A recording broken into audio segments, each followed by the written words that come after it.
আসসালামু আলাইকুম viewers, welcome to mother cooking channel. আজকে আমি আপনাদের সামনে উপস্থিত হলাম কোনো প্রকার প্রেসার কুকার ছাড়া গরু গোস রান্নার রেসিপি নিয়ে। কিভাবে আপনারা প্রেসার কুকারে কোনো প্রকার সিটি দেওয়া ছাড়াই গরু গোসটা একেবারে নরম করে রান্না করতে পারবেন, এই সম্পর্কে থাকবে আমার এই ভিডিওতে অনেক টিপস। কিভাবে গরু গোস রান্না করলে বা গরু গোসের মধ্যে কি ব্যবহার করলে গরু গোসটা তুলনামূলক তাড়াতাড়ি সিদ্ধ হবে এবং কিভাবে গরু গোসটা খুবই টেস্ট করে রান্না করা যায় সেই সম্পর্কে সকল টিপস থাকবে আমার এই ভিডিওতে। চলুন তাহলে রেসিপিটা দেখে নেওয়া যাক। প্রথমে আমি চুলার উপর একটি তাওয়া বসিয়ে দিচ্ছি। এখন আমি এর মধ্যে দিয়ে দিব জিরা হাফ টেবিল চামচ, ধনিয়া হাফ টেবিল চামচ, রাঁধুনি মশলা 1 টিস্পুন। আমি এখানে রাঁধুনি প্যাকেট মশলা ব্যবহার করিনি, আর অনেকে এটাকে জৈন ভাবলে ভুল করবেন। রাঁধুনি মশলাটা আলাদা আর জৈনটাও কিন্তু আলাদা। দিয়ে দিচ্ছি শাহি জিরা হাফ টিস্পুন, কালো গোলমরিচ হাফ টিস্পুন, সাদা গোলমরিচ হাফ টিস্পুন, মৌরি 1 টিস্পুন, মেথি 1 টিস্পুন, দারচিনি 4 পিস, স্টার এলাচ 1টি, সাদা এলাচ 5টি, কাবাব চিনি 4টি। এটা দেখতে অনেকটা গোলমরিচের মতো হলো, এটা কিন্তু গোলমরিচ না, এটা কাবাব চিনি। দিয়ে দিচ্ছি জয়ত্রী 2টি টুকরা, এইরকম মিডিয়াম সাইজের, লং 4টি, তেজপাতা 2টি। আর আমি এই তেজপাতাগুলোকে এভাবে ছিঁড়ে দিচ্ছি। এখন আমি চুলাটা অন করে চুলার আঁচ মিডিয়াম লো করে এগুলোকে খুব ভালোভাবে ফ্রাই করে নিব। আমি বেশ কিছুক্ষণ সময় ধরে এই মশলাগুলোকে ফ্রাই করে নিয়েছি। আর এ সময় দেখুন তেজপাতাটা খুব সহজে এইভাবে ভেঙে ফেলা যাচ্ছে, মুচমুচে হয়ে গেছে অনেকটা। আমি চুলাটা অফ করে দিচ্ছি এবং এগুলোকে কিছুটা ঠান্ডা করে নিচ্ছি। তারপর মিক্সচারের মধ্যে এগুলোকে ঢেলে দিচ্ছি এবং মিক্সচারে ঢাকনা লাগিয়ে এগুলোকে খুবই ভালোভাবে ব্লেন্ড করে নিচ্ছি। এ সময় দেখুন এই মশলার পাউডারটা একেবারে রেডি হয়ে গেছে। আর এখানে কিন্তু আমি 2 কেজি গরু গোস্তের জন্য মশলাটা রেডি করেছি। আপনারা গরু গোস্তের পরিমাণ অনুযায়ী মশলার পরিমাণটা বাড়িয়ে বা কমিয়ে নেবেন। এখন আমি চুলার উপর একটি কড়াই বসিয়ে দিচ্ছি। তারপর দিয়ে দিচ্ছি সয়াবিন তেল 500 গ্রাম, দিয়ে দিচ্ছি পেঁয়াজ কুচি হাফ কাপ। আর এই হাফ কাপ পেঁয়াজের আমি পেস্টটা ভেজে নিব। আর অনেক হয়তো বলবেন যে 500 গ্রাম তেলের মধ্যে হাফ কাপ পেঁয়াজের বেরেস্তা ভাজার কি দরকার। অ্যাকচুয়ালি পেঁয়াজের বেরেস্তা ভাজার কারণে তেলের মধ্যে কিন্তু খুবই সুন্দর একটা স্মেল আসে। আর এই সুন্দর একটা স্মেল আসার কারণে এই তেল দিয়ে গরু গোস্ত রান্না করলে এই গরু গোস্ত থেকে কিন্তু খুবই সুন্দর একটা স্মেল পাওয়া যায় এবং খেতেও কিন্তু অনেক ভালো লাগে। তাই আমি এই 500 গ্রাম তেলের মধ্যে বেরেস্তা ভেজে নিচ্ছি। আমি বেশ কিছুক্ষণ সময় ধরে এই পেঁয়াজগুলোকে ফ্রাই করে নিয়েছি। এই সময় পেঁয়াজের মধ্যে দেখুন অনেকটা বাদামি কালার চলে এসেছে। এখন আমি এই বেরেস্তাগুলোকে তেল থেকে তুলে নিব।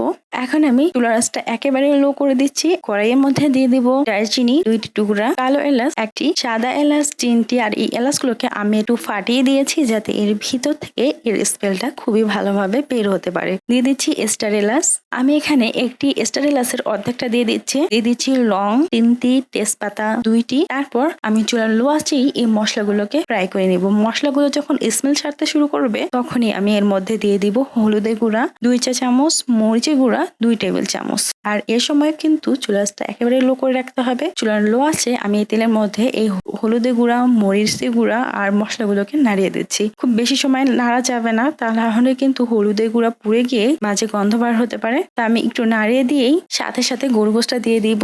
আর এভাবে হলুদের গুঁড়া আর মরিচের গুঁড়া তেলের মধ্যে নাড়ানোর কারণে রান্নার পর এই গরু গোশের মধ্যে খুবই সুন্দর একটা কালার আসবে। এখানে আমি প্রায় 2 কেজির মতো গরু গোশ দিয়ে দিয়েছি। আর এখানে আমি হাড় ও চর্বি সহ গরু গোশ নিয়েছি। তারপর দিয়ে দিচ্ছি পেঁয়াজ কুচি 4 কাপ। এখানে আমি পেঁয়াজের পরিমাণটা একটু বেশি ব্যবহার করেছি, কারণ আমি আজকে যে সিস্টেমে গরু গোশটা রান্না করছি এই সিস্টেমে রান্না করার কারণে এর গ্রেভিটা দিয়ে পরোটা খেতে খুবই মজার হয়। আর এর গ্রেভিটার থেকেও সুন্দর একটা স্মেল পাওয়া যায়, যার কারণে আমি এখানে পেঁয়াজের পরিমাণটা একটু বেশি ব্যবহার করছি। আর যারা পেঁয়াজের পরিমাণটা কম দিতে চান তারা কিন্তু কম দিতে পারেন। এখন আমি এর মধ্যে দিয়ে দিব আদা বাটা 2 টেবিল চামচ, রসুন বাটা 2 টেবিল চামচ। আর এই আদা রসুন বাটায় আমি যেহেতু পানির পরিমাণটা একটু কম ব্যবহার করেছি, তাই এখানে আমি 2 টেবিল চামচ করে আদা বাটা ও রসুন বাটা দিয়েছি। যারা পানির পরিমাণটা একটু বেশি ব্যবহার করবেন তারা আদা বাটা ও রসুন বাটা পরিমাণে একটু বেশি দিবেন। দিয়ে দিচ্ছি লবণ 2 টেবিল চামচ। আমি এখানে 2 কেজি গরু গোশের জন্য 2 টেবিল চামচ লবণ ব্যবহার করেছি। দিয়ে দিব ধনিয়া পাতা কুচি হাফ কাপ, লেবুর রস আমি এখানে একটি লেবুর 4 ভাগের 1 ভাগ রস করে দিয়ে দিচ্ছি। দিয়ে দিচ্ছি মশলার গুঁড়া, আমি যে মশলাটা গুঁড়া করে রেখেছিলাম সেই মশলার গুঁড়াটা দিয়ে দিচ্ছি। এখন আমি দিয়ে দিচ্ছি আস্ত সুপারি 1টি। আর এখানে একটা টিপস হলো, এই আস্ত সুপারি ব্যবহার করার কারণে গরু গোশটা কিন্তু তুলনামূলক অনেক তাড়াতাড়ি সিদ্ধ হবে। যাদের গরু গোশ রান্না করার সময় সিদ্ধ করা নিয়ে অসুবিধা হয় তারা কিন্তু এই টিপসটা অবলম্বন করতে পারেন। এখানে একটা কথা হলো, যে এই আস্ত সুপারি ব্যবহার করার কারণে গরু গোশের মধ্যে এর স্বাদের কোনো পরিবর্তন হবে কিনা। না, এই সুপারি ব্যবহার করার জন্য গরুর স্বাদে কোনো প্রকার পরিবর্তন আসবে না বা এই তরকারিটা থেকে সুপারির কোনো প্রকার গন্ধও আসবে না। আর আমরা অনেকেই গরু গোশটা তাড়াতাড়ি সিদ্ধ করার জন্য পেঁপে বাটা ব্যবহার করি, আর এটাতে কিন্তু গরু গোশের স্বাদে তুলনামূলক কিছুটা পরিবর্তন আসে। আর এই সুপারি ব্যবহার করার কারণে কিন্তু এইরকম কোনো সমস্যাই হবে না। এখন আমি এর মধ্যে দিয়ে দিব কিশমিশ 1 টেবিল চামচ, আলু বোখরা 4টি। আর এই আলু বোখরাটা আপনারা চাইলে দিতেও পারেন অথবা চাইলে স্কিপ করতে পারেন, তবে আমি স্বাদের জন্য এই আলু বোখরাটা ব্যবহার করেছি। দিয়ে দিচ্ছি চিনি 1 টেবিল চামচ, দিয়ে দিচ্ছি টক দই 1 কাপ। আর এই চিনিটা কিন্তু টক দইয়ের টকটা ব্যালেন্স করবে। এখন আমি ছাঁচের মধ্যে একটা জয়ফল এভাবে ঘষে দিচ্ছি, খুব বেশি কিন্তু দেওয়া যাবে না, খুবই সামান্য পরিমাণে দিলেই হবে। এখন আমি এই গরুর গোশটাকে একটা চামচ দিয়ে খুবই ভালোভাবে মেরিনেট করে নিব। আমি বেশ কিছুক্ষণ সময় ধরে এই গোশটাকে খুব ভালোভাবে মেরিনেট করে নিয়েছি। এই সময় গরুর গোশটা কিন্তু খুবই ভালোভাবে মেরিনেট হয়ে গেছে। এখন আমি চুলাটা অন করে দিচ্ছি। চুলাটা অন করার পর আমি চুলার আঁচটা একেবারে মিডিয়াম হাই করে রাখছি এবং কড়াইয়ের ঢাকনা লাগিয়ে প্রায় 10 মিনিটের মতো সময় এই গরুর গোশটাকে রান্না করেছি। ফিরে এলাম প্রায় 10 মিনিট পর। এ সময় আমি আপনাদের ঢাকনা খুলে দেখাচ্ছি। এ সময় কিন্তু গরুর গোশ থেকে কিছুটা পানি ছাড়তে শুরু করে দিয়েছে। আর যখন গরুর গোশ থেকে এইরকম পানি ছাড়তে শুরু করে দিবে তখনই কিন্তু আমি কড়াই ঢাকনা লাগিয়ে দিচ্ছি এবং চুলার আঁচটা মিডিয়াম লো করে দিচ্ছি। এখন আমি এই গরুর গোশগুলোকে মিডিয়াম লো করে প্রায় 25 মিনিটের মতো সময় রান্না করব। ফিরে এলাম প্রায় 25 মিনিট পর। এ সময় গরু গোশটা প্রায় 60% মতো কুক হয়ে গেছে। আর কড়াইয়ের মধ্যে যেন কোনোভাবে দাগ লেগে না যায় তার জন্য এই গোশটাকে আমি খুবই ভালোভাবে নাড়িয়ে দিচ্ছি। আর চুলার লো আঁচে এই গরু গোশটাকে রান্না করার কারণে দেখুন এটার মধ্যে থেকে কতটা পানি বের হয়েছে। আর এই পানির মধ্যেই কিন্তু আমি এই গরু গোশটাকে খুবই ভালোভাবে কুক করে নিব। আর এখানে এক্সট্রা কোনো প্রকার পানি ব্যবহার না করার কারণে এর স্বাদটা কিন্তু হবে অতুলনীয়। এখন আমি এর মধ্যে দিয়ে দিব রসুন। আমি এখানে আস্ত রসুন দিয়ে দিচ্ছি 8টি। আর যারা রসুন খেতে একেবারে পছন্দ করেন না তারা এটাকে স্কিপ করতে পারেন। তারপর আমি আবারও কড়াইয়ে ঢাকনা লাগিয়ে চুলার মিডিয়াম লো আছে আরো 30 মিনিটের মতো সময় এই গোশটাকে কুক করে নেব। ফিরে এলাম প্রায় 30 মিনিট পর। এ সময় কিন্তু গরুর গোশটা খুবই ভালোভাবে কুক হয়ে গেছে। আমি গোশটাকে খুব ভালোভাবে নাড়িয়ে দিচ্ছি। তারপর এর মধ্যে দিয়ে দিচ্ছি মালটার রস। আমি এখানে একটি মালটার 4 ভাগের 3 ভাগ দিয়ে দিয়েছি। তারপর দিয়ে দিচ্ছি বেরেস্তা।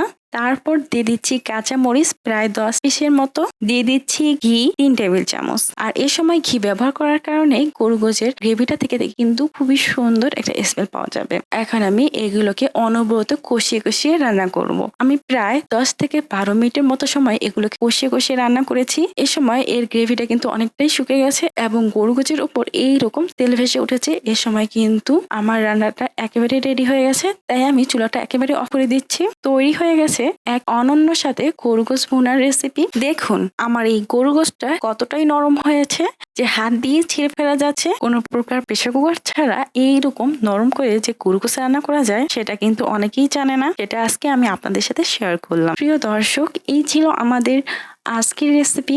মাদার কুকিং চ্যানেলের আরো এক্সাইটিং রেসিপি নিয়ে আপনাদের সামনে আবার উপস্থিত হব। ভিউয়ার্স, আপনাদের সকলকে অনেক অনেক ধন্যবাদ জানাচ্ছি পুরোটা সময় আমাদের সাথে থাকার জন্য।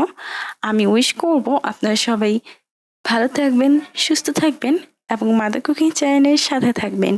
এই চ্যানেলে নতুন হয়ে থাকলে চ্যানেলটি সাবস্ক্রাইব করুন এবং ভালো লাগলে লাইক, কমেন্ট ও শেয়ার করুন। ধন্যবাদ।